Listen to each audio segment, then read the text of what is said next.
नमस्कार. आजच्या या सखोल चर्चेत आपण एका काय म्हणता येईल अत्यंत वेगळ्या आणि विचार करायला लावणारा विषयावर बोलणार आहोत. हो, नक्कीच.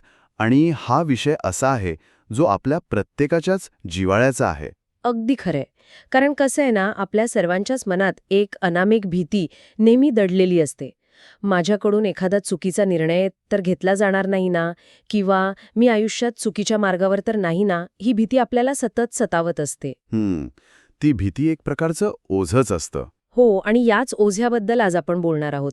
आज आपण ॲलन वॉट्स यांच्या काही गाजलेल्या ऑडिओ व्याख्यानांच्या ध्वनिमुद्रिका, त्यांचे प्रसिद्ध लेख आणि त्यांच्या तत्वज्ञानावरील काही संशोधनात्मक नोंदी या सर्व स्रोतांचा आधार घेणार आहोत. आणि वॉटसेनचं तत्वज्ञान खरोखरच खूप वेगळ्या धाटणीचं आहे. नक्कीच.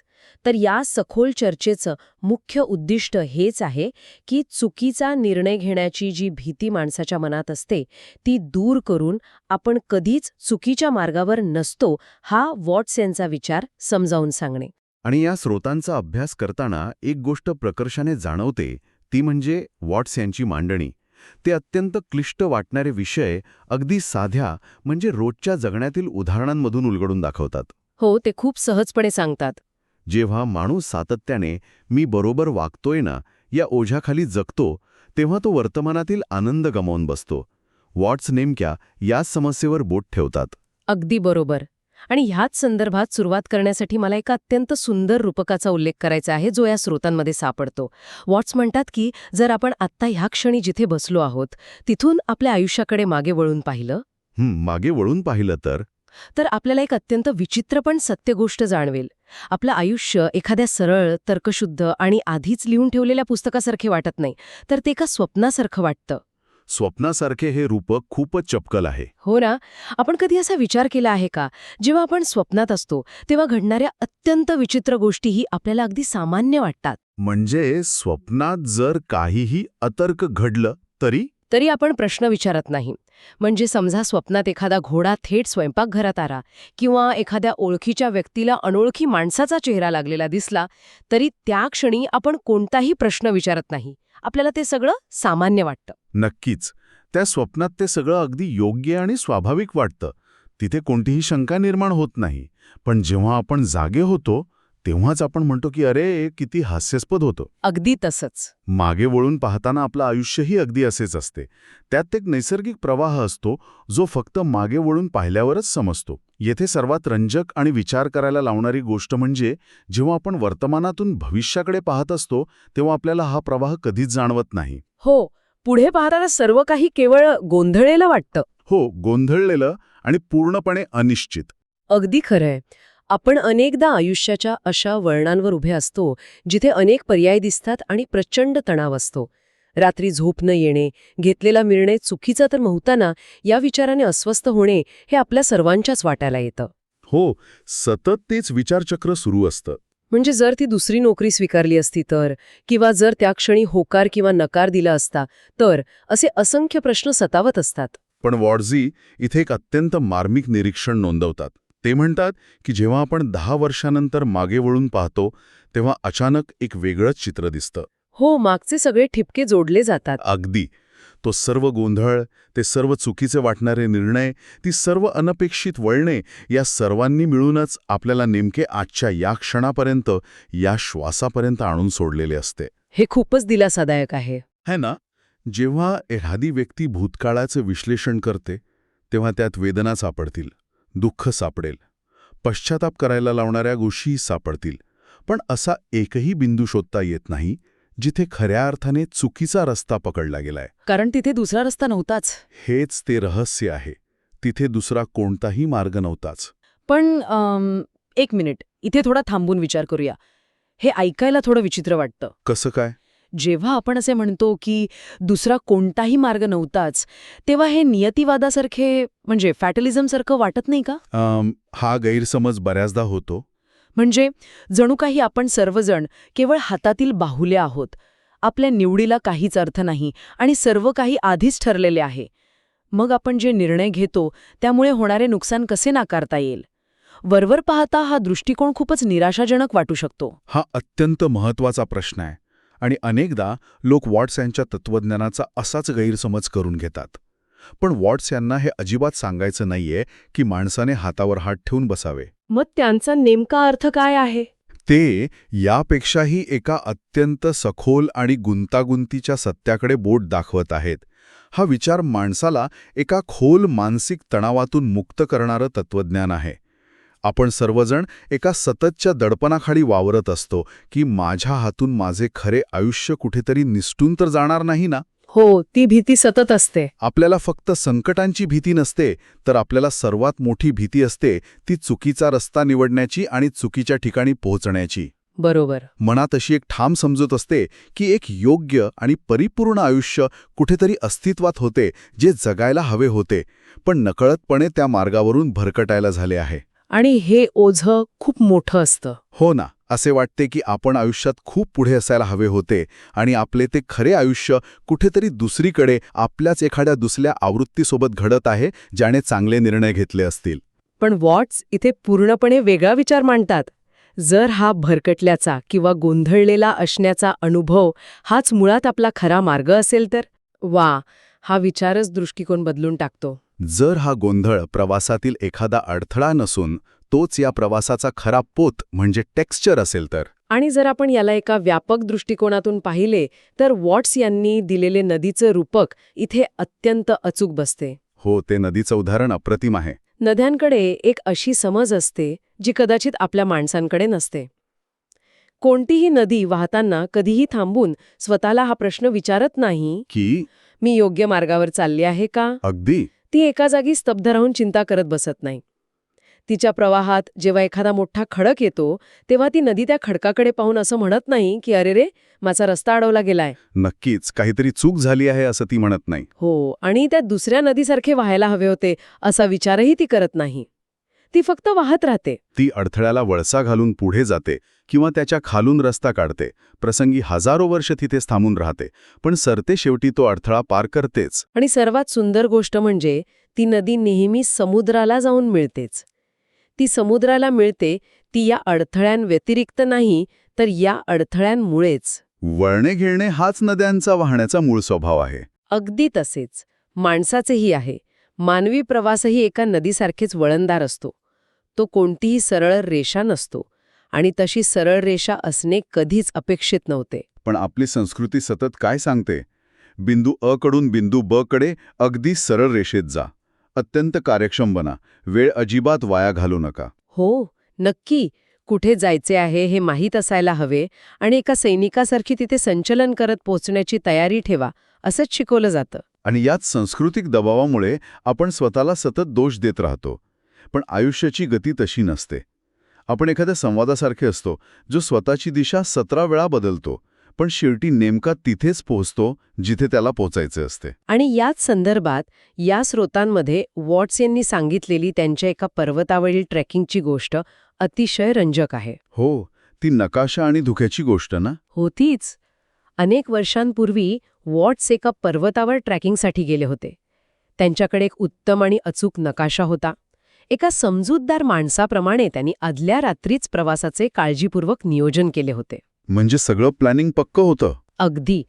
या वाटेने वर जाईन, या कड्यावरून पलीकडे उतरेन आणि संध्याकाळपर्यंत एका ठराविक झोपडीपाशी मुक्कामाला पोचेन, असा तो बेत होता. पण दुसऱ्या दिवशी सकाळी पर्वतावर दाट पांढरे शुभ्र धुके पसरले होते. हो, त्या धुक्याने जणू आजूबाजूचे सर्व काही गिळून टाकले होते. आणि प्रवासाला सुरुवात केल्यावर अगदी पहिल्याच टप्प्यात त्यांनी चुकीचे वळण घेतले. विशेष म्हणजे 1 तासभर हे जाणवलेच नाही की रस्ता चुकला आहे. आणि जेव्हा धुके विरळ झाले तेव्हा काय दिसले? जेव्हा दाट धुके थोडे विरळ झाले तेव्हा नकाशात पाहिले तर ते नकाशावरील कोणत्याही ओळखीचा जागेवर नव्हते. ते पूर्णपणे हरवले होते. आता अशा परिस्थितीत एक शहाणपणाचा आणि तार्किक निर्णय काय असू शकला असता? मागे फिरणे, पावलांच्या खुणा शोधत परत मूळ जागी जाणे आणि योग्य मार्गावरून पुन्हा नव्याने सुरुवात करणे. पण इथेच तर खल्या तत्वज्ञानाशी सुरुवात होते. वॉट्स यांच्या आतून एका अंतःप्रेरणेने त्यांना सांगितले की थांबू नकोस, पुढे चालत राहा. ते म्हणतात की हा कोणताही तार्किक निर्णय नव्हता. जणू काही तो चुकीचा रस्ताच साथ घालत होता. आणि मग ते अनेकदा असत्या पूर्णपणे अनोळखी प्रदेशातून चालत राहिले. वाटेत अशा निसर्गरम्य जागा पाहिल्या ज्या त्या नकाशावर कुठेच नव्हत्या. एक सुंदर धबधबा दिसला जो नियोजित मार्गाने कधीच दिसला नसता. आणि सर्वात मोठा धक्का तेव्हा बसला जेव्हा सूर्य मावळू लागला. ते एका कड्यावर पोहोचले. खाली पाहिले तर तीच झोपडी समोर होती. काय आश्चर्य आहे ना, अगदी चुकीच्या दिशेने प्रवास करूनही नेमक्या त्याच इष्टस्थळी पोहोचले होते. त्या क्षणी त्यांना अचानक हसू कोसळलं. कारण त्या एका क्षणात त्यांना एक अत्यंत मोठे सत्य उमगले होते. नकाशा ही केवळ एक कल्पना आहे, ती फक्त एक संकल्पना आहे. तो केवळ त्या भूभागाचे कोणीतरी काढलेलं एक चित्र आहे. पण वॉट्स त्या नकाशावर चालत नव्हते. बरोबर, ते प्रत्यक्ष त्या जिवंत पर्वतावर चालत होते. आणि सर्वात महत्त्वाचे म्हणजे जेव्हा वॉट्स यांना रस्ता माहीत नव्हता, विशेषतः जेव्हा ते पूर्णपणे हरवले होते, तेव्हा त्या पर्वताला मात्र रस्ता माहीत होता. याचाच अर्थ आपण नेहमी असा विचार करतो की आपल्याला सर्व काही आधीच माहीत असायला हवे. स्पष्टता म्हणजे क्लॅरिटी हेच आपले अंतिम ध्येय असते असे वाटते. हो, जर पुढचा रस्ता स्पष्टपणे दिसला तरच त्यावर आत्मविश्वासाने चालू शकेन, हा आपला समज असतो. पण काय होईल जर स्पष्टता ही प्रवासाची सुरुवात नसून ती प्रवासाचा शेवट असेल तर? हा खूपच खोल विचार आहे. काय होईल जर आपले काम फक्त त्या दाट धुक्यातून चालत राहणे हेच असेल आणि हे विश्वास ठेवणे असेल की आपल्या पावलांना असे काहीतरी माहीत आहे जे बुद्धीला अद्याप समजलेलं नाही? हे स्वीकारणे अत्यंत कठीण असते, कारण आपण अशा समाजात राहतो जो नियोजनाची आणि रणनीतीची पूजा करतो. वॉट्स हे नाकारत नाहीत की नियोजनाला काहीच अर्थ नाही, नकाशे उपयुक्त असतात. पण नकाशा म्हणजे प्रत्यक्ष प्रदेश नाही. अगदी बरोबर. माणूस एखाद्या निर्जीव नकाशातून प्रवास करत नसतो, तो प्रत्यक्ष आयुष्यातून प्रवास करत असतो. आणि आयुष्य हे जिवंत असते. ते कृतींना प्रतिसाद देते, जुळवून घेते. जेव्हा आपण पडतो तेव्हा ते सावरून घेते. आणि जेव्हा पडण्याची नितांत आवश्यकता असते तेव्हा ते सोबत खालीही पडते. आयुष्य हे कोणतेही निर्जीव यंत्र नाही, तर तो एक सेंद्रिय म्हणजे ऑर्गॅनिक अनुभव आहे. यावरून एक अत्यंत महत्त्वाचा प्रश्न निर्माण होतो. जेव्हा आयुष्यातील त्या जुन्या क्षणांकडे मागे वळून पाहिले जाते, जिथे आपण स्वतःला पूर्णपणे हरवलेले समजत होतो, तेव्हा कदाचित असे वाटू लागेल की हरवणे हा शब्दच मुळात चुकीचा होता. हो, कारण आपण हरवलेले नसतोच मुळी. याच संदर्भात या स्रोतांमध्ये जमिनीत पुरल्या गेलेल्या एका बियाण्याचं रूपक दिले आहे, जे खूप खोल अर्थ सांगून जाते. होय, ते बियाण्याचं रूपक खूपच प्रभावी आहे. मातीच्या खोल अंधारात पुरलेल्या त्या बियाण्याला हे अजिबात माहीत नसते की भविष्यात त्याचं रूपांतर एका विशाल वृक्षात होणार आहे. त्यात फक्त आजूबाजूचा काळाकुट्ट अंधार जाणवत असतो.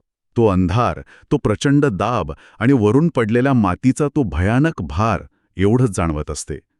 जर त्या बियाण्याला विचार करण्याची क्षमता असती तर त्याने नक्कीच असा विचार केला असता की हा मृत्यू आहे, काहीतरी अत्यंत भयानक आणि चुकीचे घडत आहे. मला तर सूर्यप्रकाशात असायला हवे होते, मग मला ह्या अंधाऱ्या जमिनीत का पुरले गेले आहे असाच विचार आला असता. अगदी असंच माणसाच्या बाबतीतही होतं ना.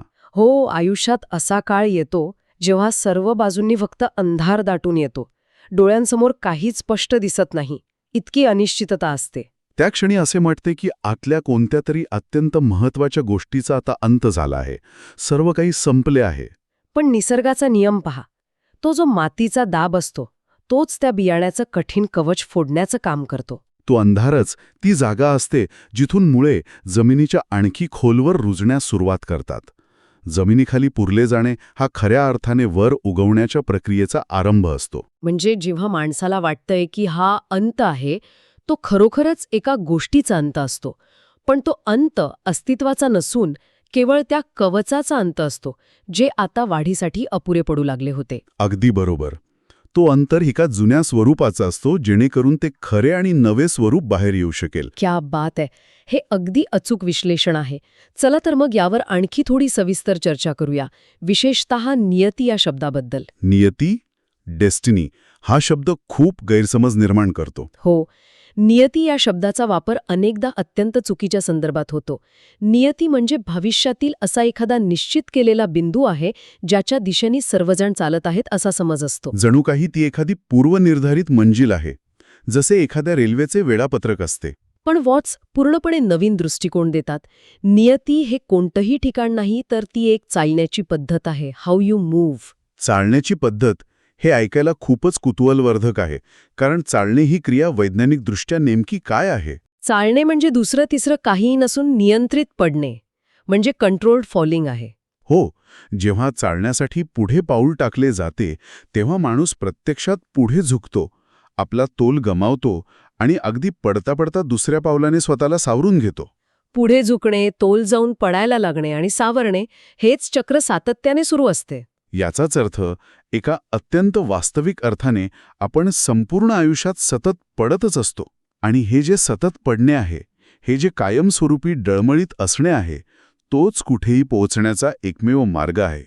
हे बघायला गेलं तर लहान मुलांना हा नियम अगदी नैसर्गिकरित्या माहीत असतो. हो, जेव्हा ते चालायला शिकत असतात तेव्हा ते सतत पडत असतात. आणि सगळेजण त्यांच्या त्या पडण्याचं कौतुक करतात. कोणी असे म्हणत नाही की अरे रे, हे बाळ पुन्हा पडले, नक्कीच हे चुकीच्या मार्गावर आहे. उलट हसून सगळे म्हणतात, पहा ते चालायला शिकत आहे. पण मग विचार करण्यासारखी गोष्ट ही आहे की मोठे झाल्यावर हाच नियम स्वतःला लावणे कधी आणि का थांबवले जाते? नेमके हेच वॉट्स यांना सुचवायचे आहे. मोठे झाल्यावर आयुष्यात हे पडणे म्हणजे पुढे जाण्याचं लक्षण न राहता ते अपयश कधीपासून बनून जाते. आजकाल पाहिलं तर एका साध्या निर्णयावरून किती प्रचंड मानसिक त्रास करून घेतला जातो. आणि या सततच्या भीतीने माणसाच्या आत एक प्रकारची स्तब्धता म्हणजे पॅरालायसिस येतो. माणूस अक्षरशः गोठून जातो, कारण पडण्याची इतकी भयंकर भीती वाटत असते की पुढचे पाऊल टाकण्यासच नकार दिला जातो. आणि मग तक्रार सुरू होते की आयुष्य एका जागी कसे काय अडकून पडले आहे, पुढे पडल्याशिवाय चालताच येत नाही. अगदी बरोबर. निवड केल्याशिवाय जगताच येत नाही. आणि जेव्हा कोणतीही निवड केली जाते तेव्हा ती नेहमीच एका अज्ञात आणि अनोळखी दिशेने टाकलेले पाऊल असते. याच प्रवासाची तुलना या स्रोतांमध्ये संगीतासोबतही केलेली आढळते. संगीतामध्ये जर एखाद्या सुरावटीकडे बारकाईने लक्ष दिले तर जाणवेल की तो सूर सतत एक प्रकारचा तणाव निर्माण करत असतो आणि मग तो तणाव सोडवत असतो. संगीतातील प्रत्येक सूर नेहमी पुढच्या सुरापर्यंत पोहोचण्यासाठी धडपडत असतो. आणि जेव्हा तो पुढचा सूर लागतो तेव्हा एक छोटेसे समाधान मिळते. पण लगेचच तो नवीन सूर पुन्हा पुढच्या सुरासाठी तडफडू लागतो. संगीत म्हणजे मुळातच नाद किंवा ध्वनी बनण्याची ही अखंड ओढ आहे. माणसाचे अस्तित्वही अगदी तसेच आहे. आपण नेहमी अशा एका वाक्याच्या मध्यभागी असतो ज्याचा अर्थ अजून पूर्ण झालेला नसतो. आणि जेव्हा तो अर्थ पूर्ण होतो तेव्हा तिथूनच एका नव्या शोधाची सुरुवात होते. जिवंत असण्याचा हाच तर खरा अर्थ आहे. त्यामुळे जेव्हा कोणी विचारते की मी योग्य मार्गावर आहे का, तेव्हा हा प्रश्न एखाद्या सुराने विचारल्यासारखा आहे की मी योग्य गाण्यात आहे का. माणूस स्वतःच ते गाणे असतो. तो मार्गावर चालत नाही, तो स्वतःच तो उलगडत जाणारा मार्ग असतो. हा विचार खरोखरच मनाला एक वेगळीच शांतता देणारा आहे. हो ना? या चर्चेच्या शेवटी मला वॉटसनच्या लहानपणाच्या एका अत्यंत सुंदर आठवणीचा उल्लेख करायचा आहे, जी या स्रोतांमध्ये सापडते. ती डोळे मिटून चालण्याची आठवण ना? हो. जेव्हा ते अगदी लहान होते तेव्हा ते स्वतःशीच एक खेळ खेळायचे. आपले डोळे घट्ट मिटून घ्यायचे आणि हात पुढे करून अत्यंत काळजीपूर्वक हळूहळू पावले टाकत बेडरूममधून स्वयंपाकघरापर्यंत जाण्याचा प्रयत्न करायचे. मध्ये कुठेही डोळे न उघडता हा प्रवास पूर्ण करणं हे त्यांचं उद्दिष्ट असायचं. वॉट्स म्हणतात की ती एक अत्यंत मधुर आणि रोमांचक भीती असायची. पुढच्या क्षणी कोणत्या वस्तूला धडकू हे माहीत नसण्याची ती भीती. साहजिकच त्यांना ते घर अत्यंत चांगले माहीत होते, पण डोळे मिटल्यावर ते जुने आणि ओळखीचे घर अचानक पूर्णपणे नवीन, जिवंत आणि रंजक बनून जायचे. डोळे बंद असणे किंवा पुढचे काहीही न दिसणे याचा अर्थ असा नाही की चालणे थांबवावे. त्याचा अर्थ एवढाच होतो की आता वेगळ्या पद्धतीने चालले पाहिजे. अधिक संवेदनशील होऊन, हवेतील बदलाचे संकेत, जमिनीचा बदलणारा स्पर्श या सर्वांप्रती जागरूक होऊन. यालाच आपण आंधळा विश्वास म्हणजे ब्लाइंड ट्रस्ट असे म्हणू शकतो. आणि जर बारकाईने विचार केला तर आंधळा विश्वासच खऱ्या विश्वासाचा एकमेव प्रकार आहे. ते कसं काय? कारण जेव्हा पुढचा रस्ता पूर्णपणे आणि स्पष्टपणे दिसत असतो तेव्हा जो पुढे जाण्याचा निर्णय घेतला जातो तो विश्वास नसून तो केवळ एक हिशोब म्हणजे कॅल्क्युलेशन असतो. हो, मला दिसत आहे की हा रस्ता सुरक्षित आहे, त्यामुळे मी पुढे जाईन, यात कोणतीही श्रद्धा लागत नाही. खरा विश्वास तेव्हाच सिद्ध होतो जेव्हा पायाखालची जमीन दिसत नसतानाही पुढचं पाऊल टाकण्याचं धाडस दाखवले जाते. अगदी तंतोतंत. खरा विश्वास म्हणजे आयुष्याला होकार देणे, अगदी तेव्हाही जेव्हा आयुष्य कोणतेही स्पष्टीकरण देत नसते. सगळेच जण एका अर्थाने डोळे मिटूनच या आयुष्यरूपी घरातून चालत आहेत. पण असे चालणे पूर्णपणे स्वाभाविक आहे हे विसरले गेले आहे. आणि त्याऐवजी सतत आयुष्याकडे मागणी केली जाते की मला पुढचा नकाशा दाखवू, सांग की हा निर्णय योग्य ठरेल का. पण या सर्व प्रश्नांवर आयुष्य मात्र शांतपणे एकच उत्तर देत असते, फक्त चालत राहा. एकतर मी सावरून घेईन किंवा काहीतरी नवीन शिकवीन. दोन्ही परिस्थितीत आपण कुठेतरी नक्कीच पोचतो. आणि जिथे पोचतो तीच ती एकमेव जागा असते जिथे पोचणे शक्य होते. कारण त्या सतत पुढे पडण्याच्या क्रियेतूनच ती निर्माण झालेली असते. नियती म्हणजे सर्व काही माहीत नसतानाही सतत गतिमान असणे. आणि हे समजून घेणेच खऱ्या अर्थाने आपल्याला त्या भीतीच्या ओझ्यातून मुक्त करते. नक्कीच. आता या चर्चेच्या अगदी शेवटी मला एक असा प्रश्न उपस्थित करायचा आहे जो या मूळ स्रोतांमध्ये तसाच्या तसा दिलेला नाही, पण या संपूर्ण चर्चेतून तो नक्कीच उगम पावतो. कोणता प्रश्न? जर हे मान्य केले की आपले आयुष्य ही आधीच ठरलेली कोणतीही एक मंजिल नसून ती एक सतत चालणारी, सतत पुढे पडणारी प्रक्रिया आहे, तर मग जीवनातील यश किंवा अपयश या संकल्पनाच मुळात निरर्थक ठरत नाहीत का? खूपच मोठा विचार आहे. हो ना? कारण जर कोणत्याही चुकीच्या निर्णयामुळे कधीच चुकीच्या जागी पोहोचता येत नाही, जर सर्व रस्ते आपल्याला घडवण्यासाठीच निर्माण झाले आहेत, तर मग आत्ता याच क्षणी भविष्यातील अनिश्चिततेच्या भीतीने आपण स्वतःला कोणत्या अद्भुत आणि नवीन अनुभवांपासून जाणीवपूर्वक रोखून धरत आहोत. खरंच विचार करण्यासारखी गोष्ट आहे. अनिश्चिततेच्या धुक्यात पाऊल टाकायचं धाडस न केल्यामुळे कोणत्या नव्या वाटा पाहण्यापासून आपण स्वतःला वंचित ठेवत आहोत? हा प्रश्न स्वतःला नक्की विचारून पहा. आजच्या या सखोल चर्चेत आपण इथेच थांबूया. अंधारात पाऊल टाकण्याच्या पुढच्या प्रवासासाठी खूप साऱ्या शुभेच्छा.